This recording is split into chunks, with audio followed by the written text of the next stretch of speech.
He tilted his cup forward, spilling the steaming liquid down her cardigan, over her lap, dripping onto the floor. The morning was ordinary, the kind of morning that slips by unnoticed. Downtown Crestview was already awake, the streets humming with traffic and chatter. A light drizzle misted the air, soft enough to blur reflections on the cafe window.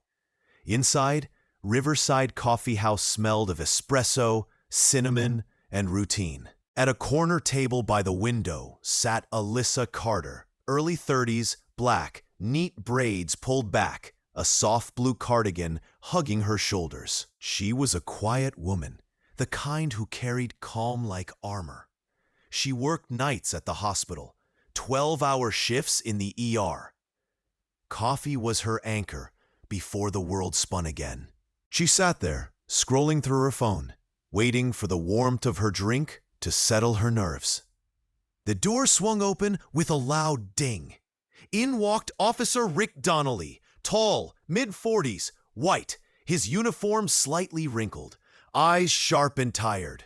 The kind of man who looked for control in everything around him. He'd been on the force too long, carrying his bitterness like a badge heavier than the one on his chest. He walked straight to the counter. "One large coffee," he said curtly to the barista, a young kid who flinched at his tone. When his order came, Rick turned and his eyes landed on Alyssa. She didn't notice him at first, but he noticed her. Her dark skin, her hospital badge, her quiet presence. Something in him twisted. That cruel, senseless spark that racism always ignites in the weak-hearted. He walked closer, too close. "You a nurse?" he asked. His voice carried that tone, not curiosity, but challenge. Alyssa looked up, polite but distant. "Yes, I work at Crestview General." Rick smirked. "Figures. You people always in scrubs somewhere. Must be nice, huh? Hospitals always hiring." The barista froze mid-wipe behind the counter. The whole cafe seemed to stiffen. Alyssa didn't say a word. She simply looked back at him, calm, steady, eyes soft but unflinching. That silence, it irritated him. It always did. "You think you're too good to talk to me?" he said louder, drawing attention. "You come in here like you own the place, sitting here all quiet like you're better than folks." A couple at a nearby table shifted uncomfortably. A man by the door started recording on his phone. Alyssa spoke quietly. "Sir, I'm just having coffee. Please." Rick's smirk curled darker. "You want coffee?" he sneered, and in one sharp motion he tilted his cup forward, spilling the steaming liquid down her cardigan, over her lap, dripping onto the floor. The sound of liquid hitting fabric filled the silence. Gasps rippled through the cafe. Alyssa flinched, but didn't cry out. She just sat there, gripping the edge of the table, coffee seeping into her clothes, burning faintly against her skin. Her eyes stayed fixed on him, not in anger, not in fear, but in quiet disbelief. "Oops," Rick said, chuckling. "Guess I missed the trash can." The barista shouted, "Hey, what's your problem, man?" Someone yelled, "I got that on video." Alyssa slowly stood up, trembling slightly, but still silent. The wet cardigan clung to her. She picked up her bag, her voice barely above a whisper. "Excuse me." She walked past him, not running, not shouting, just walking, calm, dignified, and in that calm, the whole cafe burned with shame. Rick muttered something under his breath and left, unaware that half the cafe had filmed everything. By noon, the drizzle outside had turned into rain, thin, silver threads running down the cafe window. But inside, Riverside Coffee House was louder than ever. The incident replayed on phones. Whispers turned into outrage, and what began as a single cruel act was about to explode across the internet. The video, shaky but clear enough, showed everything.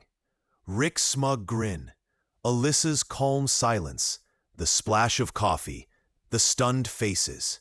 The caption read, "Racist cop harasses and assaults black woman at Riverside Coffee." By sunset, it had over 400,000 views. Alyssa didn't know any of that yet.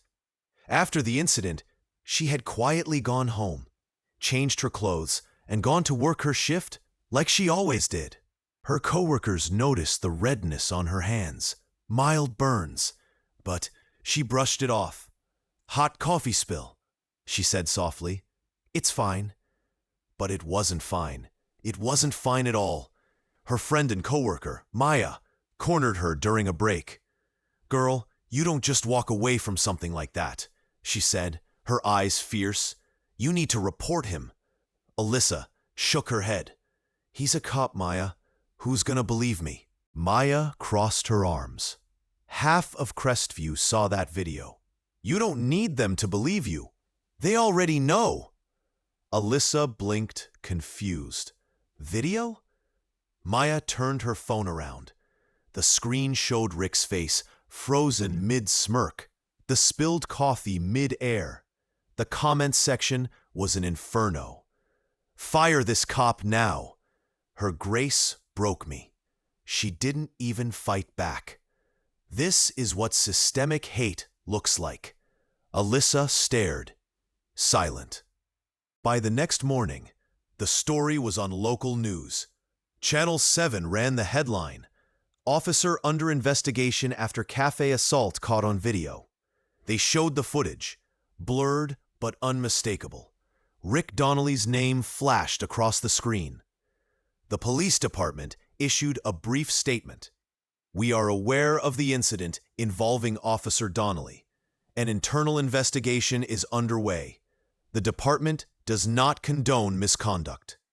But the public wasn't satisfied.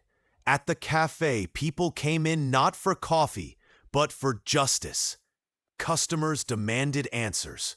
A small group started a protest outside the precinct. Signs reading, "Justice for Alyssa," and "Accountability, not apologies." The cafe owner, Mr. Lopez, stood behind the counter, shaking his head. "I never seen anything like it," he told a local reporter. She didn't say a word, man, just walked out like she carried the whole weight of that man's hate and refused to let it crush her. That's strength. Meanwhile, Officer Donnelly sat in his car outside his home, scrolling through the firestorm he'd unleashed. The video, the outrage. His inbox filled with threats, news requests, suspension notices. He tried to convince himself it wasn't a big deal. People are soft nowadays. But the truth was loud and merciless, louder than any siren. The department had placed him on administrative leave. His badge and gun were taken, and the same community that used to wave at him now crossed the street to avoid him. 3 days later, Alyssa received a call from the district attorney's office. They wanted her to give a statement. She arrived at the courthouse in the same calm way she left that cafe. Quiet, composed, dignified. Her voice never shook as she recounted what happened. The assistant DA, a young white officer named Jordan Fields, leaned forward, eyes full of empathy. "Miss Carter," she said, "you didn't deserve that. Nobody does. And I promise you, this won't go away." Alyssa just nodded. "I don't want revenge," she said softly. "I just want him to understand what he did." Jordan smiled sadly. Sometimes, understanding comes with consequences. The town of Crestview had seen scandals before. Corrupt officials, traffic stops gone wrong, but nothing like this. This one had a face, A video and a silence that spoke louder than any protest chant. The video of Alyssa's humiliation had now crossed 5 million views. News stations from Chicago, Atlanta, even Los Angeles were calling it the coffee incident. But for Alyssa, it wasn't a headline. It was a memory she couldn't erase. At the Crestview Police Department, the atmosphere was heavy. Inside a cramped office lined with old plaques and dusty commendations, Captain Ray Haskins sat across from Rick Donnelly. Rick's face was pale, jaw clenched. "I told you it was an accident," he said. "The coffee slipped." Haskins folded his hands. "Rick, 5 people in that cafe gave statements saying it didn't look like an accident." Rick slammed his hand on the desk. "They don't know me. They don't know what really happened." Haskins sighed. "The camera knows, Rick, and that camera's killing you." Outside the office door, whispers echoed through the hall. Officers murmuring, glancing at each other. The old guard who'd once admired Donnelly now avoided his eyes. The internal affairs investigator, Detective Claire Nolan, walked in, holding a folder. "Captain," she said, "we've got the surveillance footage from the cafe. It matches the viral video perfectly." Rick looked at her. "You people act like I killed somebody." Claire didn't flinch. "You didn't have to. You just killed your reputation." Across town, Alyssa's life had changed too. People she'd never met sent her letters, flowers, messages of support. Her phone buzzed constantly. "You're the bravest woman I've seen in years. Your silence said everything. We stand with you, Alyssa." Her neighbors waved. Strangers thanked her. And yet she remained the same, quiet, grounded, humble. One evening, as she walked home from the hospital, she noticed a mural being painted on the wall of a small bookstore. A portrait of her sitting at the cafe table, eyes calm, with the words, "Silence is not weakness." She stopped, tears glistening in her eyes. The artist, a young black man with paint-stained hands, smiled softly. "You inspired us," he said. "You didn't yell, you didn't fight, you just were." And the world saw what dignity looks like. Meanwhile, the DA's office built its case. Jordan Fields worked tirelessly, reviewing every frame of the video, every witness statement. The cafe barista testified that Rick had been aggressive from the start. Another customer confirmed Alyssa never raised her voice. Even the couple near the door, the ones who had started recording, came forward. Jordan leaned back in her chair, one night, rubbing her temples. "We've got enough to charge him with assault and official misconduct," she said to her assistant. "Now it's just a matter of time." Rick's world was collapsing. The department suspended him without pay. The union lawyer stopped returning his calls. His friends distanced themselves. His wife moved out with their daughter. The internet had branded him. Memes, news clips, hashtags, all carrying one message. Hashtag Justice for Alyssa. One evening, as he scrolled through his phone in the dark, Rick saw his own face turned into a viral symbol of hate. And for the first time, he felt something unfamiliar. Fear. He opened the video again, watched himself sneer, spill the coffee, laugh, watched her face, calm, hurt, human, closed his eyes, whispering, "What the hell was I thinking?" The hearing was scheduled 2 weeks later. Outside the courthouse, a crowd had gathered. Journalists, protesters, bystanders holding signs. The world was watching Crestview. Alyssa arrived quietly, wearing a simple white blouse and navy skirt. She carried no entourage, no lawyers trailing her, just Jordan Fields by her side. When she walked up the courthouse steps, cameras flashed. Someone shouted, "Alyssa, do you forgive him?" She paused, looked toward the crowd, and said softly, "Forgiveness isn't forgetting. It's remembering and choosing peace anyway." Her voice carried through the microphones, calm yet powerful. And in that moment, she wasn't just Alyssa Carter, the victim. She was the voice of every person who'd been hurt and stayed silent too long. The courtroom was packed, every seat taken, every breath heavy with anticipation. Reporters lined the back wall, notebooks open, cameras poised. Outside, protesters' chants faintly echoed through the walls, steady, rhythmic, demanding justice. Alyssa sat in the front row beside Jordan Fields, her hands folded neatly in her lap. She wore no expression of anger or triumph, only quiet resolve. At the defense table sat Rick Donnelly. The uniform was gone. Now he wore a plain gray suit. His eyes were tired, hollow, darting around the room as if searching for someone who still believed in him. The judge, Marion Bell, adjusted her glasses and spoke firmly. "This court is now in session. Case number 23-487, the State of Illinois versus Officer Richard Donnelly." Rick swallowed hard. The prosecution began. Jordan stood, straight-backed, her tone measured but piercing. "Your Honor," she said, "on the morning of June 8th, the defendant, a police officer sworn to protect and serve, assaulted an innocent black woman without provocation. He used his authority not to uphold the law, but to demean and humiliate. This case isn't about coffee. It's about cruelty, quiet, deliberate cruelty, and abuse of power." The jury leaned forward, listening. Jordan played the video on the big screen. The same shaky footage the world had seen. Rick pouring the coffee, Alyssa flinching, the cafe frozen in disbelief. No one spoke. The only sound was the faint hum of the projector.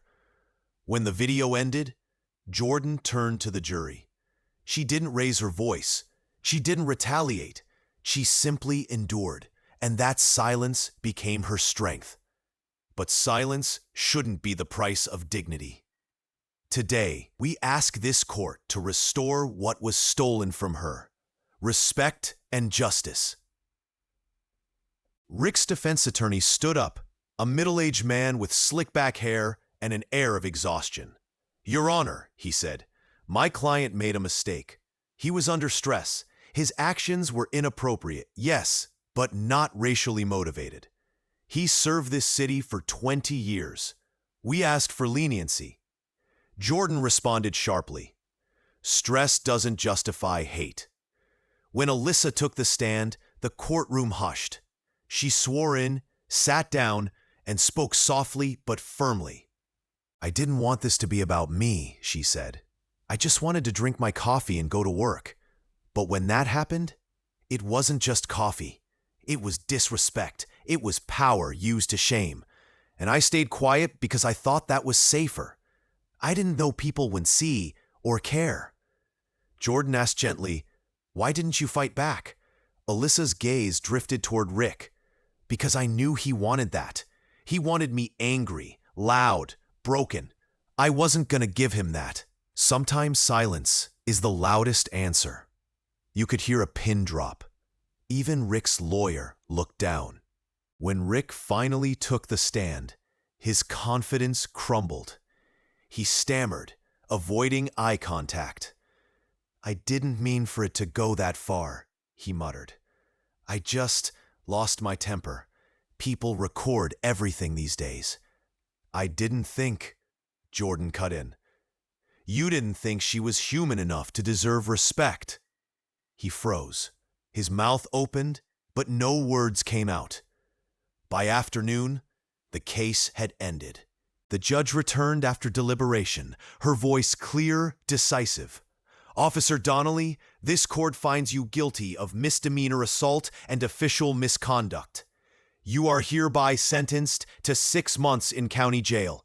community service, and permanent termination from the Crestview Police Department. Murmurs rippled through the courtroom. Outside, the news spread like wildfire. Justice served in Crestview coffee case. But the legal verdict wasn't the end, not even close. Within hours, every major network ran the story. His mugshot hit every social media platform. Talk shows dissected his downfall. One headline read, "From badge to shame, the cop who spilled hate." Another said, "She stayed silent, and the world roared for her." The same cafe that once held that cruel moment now had a framed photo of Alyssa by the window. Underneath it, a small sign read, "Kindness is stronger than hate." Rick's name became a warning, not a badge of pride.